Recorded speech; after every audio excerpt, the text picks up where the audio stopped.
think you're watching this video by accident. You aren't. You think you scroll at 2 a.m. because you have bad self-control.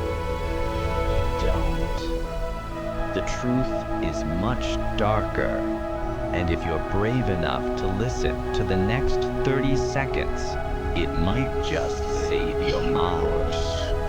You aren't scrolling to be entertained. You are scrolling to meet the thing living in your subconscious. Carl Jung called it the shadow. Today, we call it the algorithm.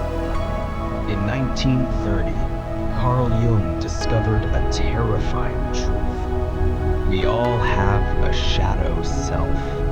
It is the cellar of your psyche. It holds every thought you are too ashamed to think.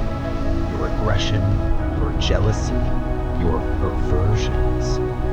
Jung said you repress these things to survive socially. You hide them. But in 2025, you found a place to put them. You don't do shadow work in a journal anymore. You do it on your screen.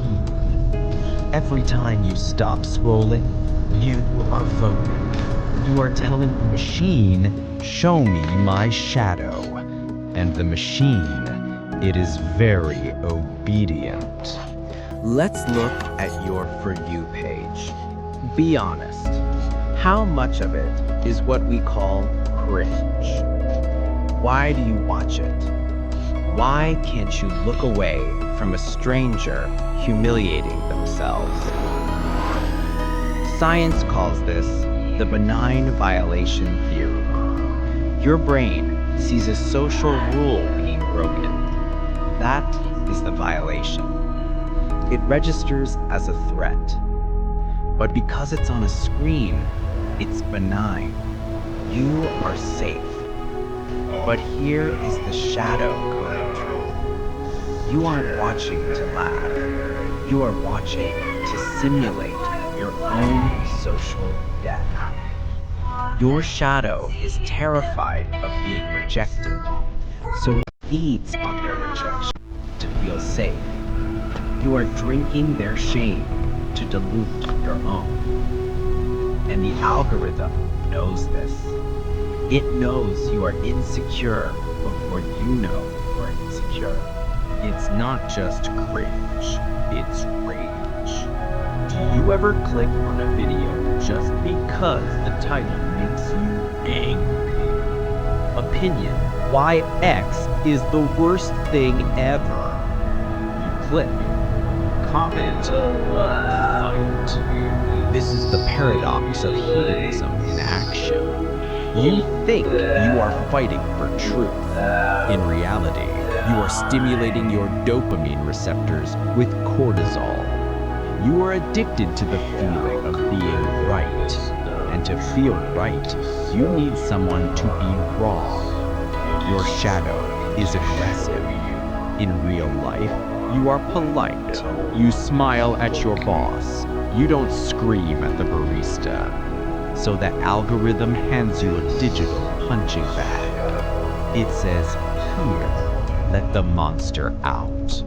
And you do, for 4 hours a day. This is why digital detoxes never work. You try to delete the app, but you didn't delete the shadow. You just locked the monster back in the basement, and it will break out again. Jung said, until you make the unconscious conscious, it will direct your life, and you will call it fate. Today, he would say, until you make the algorithm conscious, it will direct your dopamine, and you will call it just scrolling. So what do? You don't stop scrolling. You start seeing. The next time the algorithm shows you something that makes you cringe, ask yourself, what part of me is afraid of looking like that? The next time it shows you rage bait, ask yourself, what part of me wants to attack something right now? Treat your feed like a Rorschach test. The algorithm is not your enemy. It is the most honest mirror you have ever owned. It is showing you exactly who you are when no one is watching. Stop running from the shadow. Look at it. Decode it. Because if you don't, the screen will do it for you. And the screen never blinks. Welcome to Shadow Coded Psychology. Subscribe. We have a lot of work to do.